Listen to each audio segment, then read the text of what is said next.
¿Cuál es la influencia que los hechos que se han dado, Chile, las elecciones en Colombia, elecciones en Uruguay, elecciones en Argentina, tiene sobre la realidad venezolana, sobre el chavismo y sobre la oposición?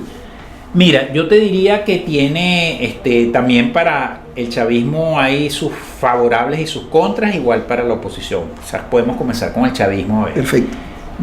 Vamos a decir, de las cosas favorables que esto puede ser para el chavismo. Bueno, yo te diría, la primera que yo veo es que, vamos a decir, el coco de Maduro como elemento para una campaña electoral, yo siento que no es tan importante como se vio. Es decir, yo no creo que el que votó, la persona, el ciudadano argentino que votó por Macri, lo haya hecho simplemente por evitar el coco Maduro.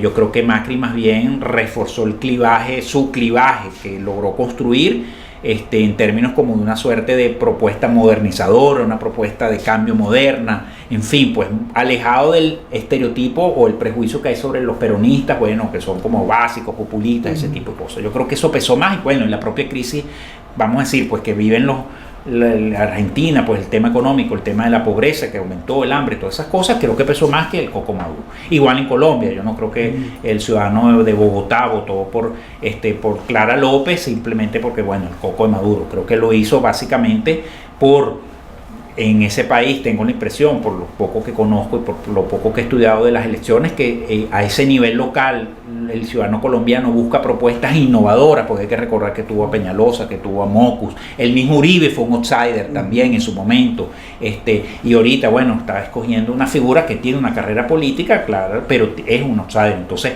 creo que votó más por eso, por una opción de cambio. Creo penalizando al gobierno de Duque porque no ha sido un buen gobierno. En las propias encuestas de esos países así lo es, no tiene una buena aprobación, y sobre todo creo que el ciudadano colombiano vio un uribismo como también muy sobrado, muy ganado, pues entonces como ponerle un contrapeso. Entonces creo que el coco, vamos a decir, si yo fuera presidente de América Latina de aquí en adelante, yo no sostendría mi campaña solo en el coco Maduro, sino en las cosas del momento. Entonces ese es un punto a favor porque, bueno, baja la presión un poco de Maduro. La otra cosa que también puede favorecer el gobierno es que indudablemente en este momento de cambios, bueno, como que entran fuerzas, vamos a llamarlas progresistas, si se discute o no el nombre, podemos discutir si son o no, pero en todo caso distintas o con un signo menor al consenso de Washington, por supuesto creo que tiene un efecto en los Estados Unidos, en el sentido que los Estados Unidos tampoco van a tener esa amplitud, bueno, cuando sentían que todos sus socios estaban sólidos, cuando tú veías un Macri sólido, cuando tú veías un Duque sólido, cuando tú veías un Lenín Romero que rompió con Correa sólido, cuando, bueno, el caso Perú, PPK, pues cuando estaba sólido, o sea, todo eso ha cambiado. Entonces, bueno, yo creo que eso, por supuesto, la influencia, un Piñera sólido, yo creo que la influencia de los Estados Unidos, pues disminuye un poco, va a ser más cautelosa. Y todo lo asociado a esa influencia, el Grupo de Lima, la OEA, una serie de cosas, yo creo que va a ser, queda la incógnita de Uruguay, porque acuérdate que está también la reelección. Viene el balotaje. Ajá, el balotaje allí, si pierde el Frente Amplio o gana la calle Pou, está también la elección de eso va a depender mucho la reelección o no de Almagro. Entonces, pero yo creo que en general hay también como una suerte, yo no diría de debilitamiento, pero sí vamos a decir, del Estados Unidos, que puede todo, el Estados Unidos, que está sobrado, todas esas fuerzas, pues que tienen todo bajo control, disminuye, ¿no? Y por ejemplo, el tema, digamos, las protestas en Chile, el problema de descomposición, de presión social que existe en varias naciones del sur, no reivindica el discurso, digamos, asistencialista del gobierno, el fallo de las políticas neoliberales, y eso no le daría un plus a esa épica que ha construido el chavismo. Bueno, yo te diría que sí y no. Aquí quizás vamos a los contras. Allí vamos a los contras. A los contras. Yo te diría sí y no.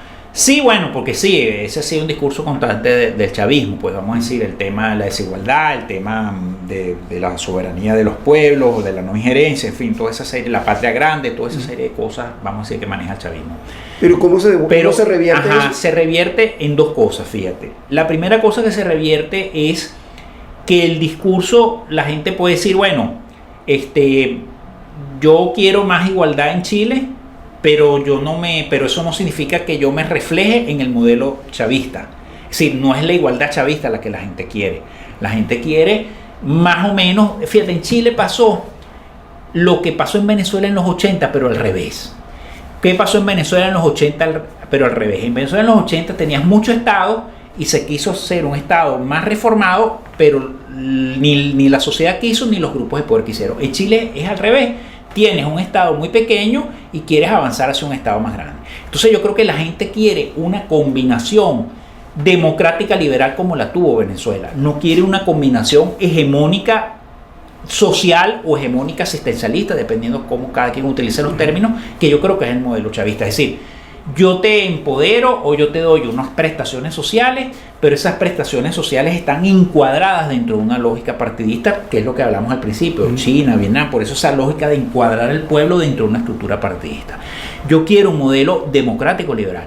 Quiero un Chile más igualitario, pero que tenga las libertades. Entonces ahí el discurso se voltea, porque el discurso del gobierno no es un discurso liberal en el sentido de los pesos y contrapesos, sino es un discurso hegemónico. Sí, tú tienes tu casa, pero esta casa la tienes gracias a Maduro, gracias a Chávez, y tú tienes una cierta lealtad, un cierto compromiso con el proceso. Que un modelo democrático liberal pues te da la libertad de poderlo tener o no, porque ahí existe la alternancia, que es la segunda contra del gobierno. Okay. La segunda contra es en el discurso propiamente político, y esa contra tiene dos caras.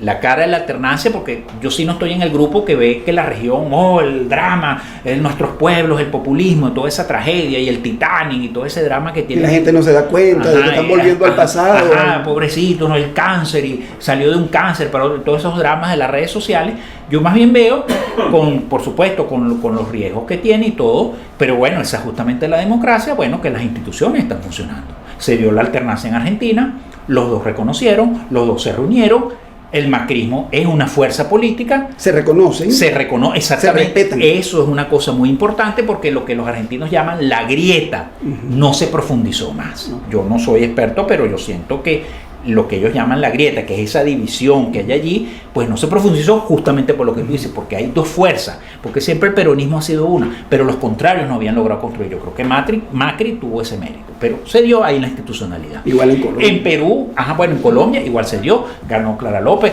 el Centro Democrático solamente ganó 2 sin alianza, perdió en las 32, perdió en todas. En esas 2, las fuerzas alternativas no ganó en ninguna capital. Es decir, pero yo no veo a Duque diciendo vamos a nombrar un protector de Bogotá o ese tipo de cosas. Funcionó la alternancia. Uribe puso su tuit, perdimos, no sé qué cosa. Es decir, pues ahí se dio la institucionalidad. Piñera echa para atrás. Piñera pues está llevando, quizás Chile es el caso ahorita, vamos a llamarlo así, de pronóstico reservado. Porque bueno, las demandas están muy latentes. Yo tampoco estoy en el grupo de que eso es una gran conspiración internacional del Foro de Sao Paulo, y yo tampoco estoy en eso. Es obvio que ahí ya yo venía escuchando desde hace tiempo. Yo por supuesto no pensé que iba a terminar así, pero si uno tiene tiempo escuchando, bueno, que el sistema, por eso, como Venezuela en los 80 y 90. Pero Piñera exactamente, vamos a decir, está llevando institucionalmente la discusión. Incluso yo pienso que al final se va a plantear una reforma en la Constitución. Yo creo que va a llegar a eso, pero por las vías institucionales. Tienes el caso Perú.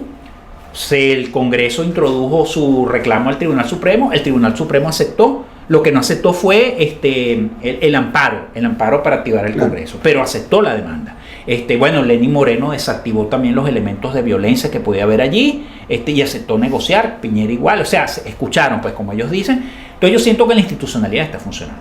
Eso es un reclamo que en todo caso se le haría al chavismo en este caso. Es lo que dice usted, que es una contra. Es una contra porque las instituciones están funcionando. El chavismo es hegemónico. Entonces, el chavismo, por ejemplo, aceptaría que el Tribunal Supremo de repente mande una decisión o emite una decisión. Esto es una cosa política, pero vamos a seguir con la lógica que estamos hablando. Que el Tribunal Supremo de repente diga: ustedes tienen que ponerse de acuerdo porque la Constitución manda que sea la Asamblea Nacional quien designa el CNE, y los actores políticos están obligados a sentarse allí. En primer lugar, creo que eso no va a ocurrir. Claro, sí, pero haciendo la abstracción. Exactamente. Entonces el chavismo se apropia de un discurso, pero un discurso donde las instituciones están funcionando. Entonces por eso es una contra. Y la otra cara es con la represión, porque llama mucho la atención. Yo sigo mucho los medios oficiales, me interesa entender el chavismo, cómo opera, su lógica, más allá de calificarlo y cuestionarlo como está todo el mundo en Venezuela, que está todo el mundo aquí desatado y todo el mundo ganando puntos o creyendo ganando puntos ante el público. A mí me interesa entenderlo como su lógica y políticamente y como politólogo. Pero llama mucho la atención que el Canal 8 ahorita te pasa documentales de la gente protestando en Chile, incluso cuñas, por ejemplo en el caso de Chile, que vi gente. Y llama la atención, digo, porque, es decir, aquí el Estado ha usado la represión contra manifestaciones. Entonces llama la atención que el Canal 8 te critique, vamos a decir eso, o los medios oficiales, y es una contra porque de alguna manera ya tú lo hiciste, pero también creo que limita al gobierno, porque si mañana tienes que hacerlo, ya tienes ese antecedente que tú lo estás criticando. Es decir, lo volverías a hacer. Entonces creo que también, por eso te decía, el discurso, vamos a decir, ese discurso emancipador, ese tipo de cosas, le da un beneficio, pero también lo limita. Lo limita porque, bueno, ahí están funcionando las instituciones. Y dos, y tú estás diciendo que reprimir es malo a un pueblo que protesta. Entonces, si el pueblo venezolano mañana decide protestar, ¿qué vas a decir? Que es un pueblo también, ya no del Foro de Sao Paulo, sino del Grupo IDEA, de Pastrana, Tuto y eso. Entonces, ahí comienzan las posibles contradicciones, pero también lo limita en el sentido que tiene que entender, y por eso el planteamiento que tú haces me parece pertinente y coincido en ese sentido. Bueno, de alguna manera estás por las circunstancias obligado, no lo haces por convicción, no, pero abrir un poco más el juego político para ese cauce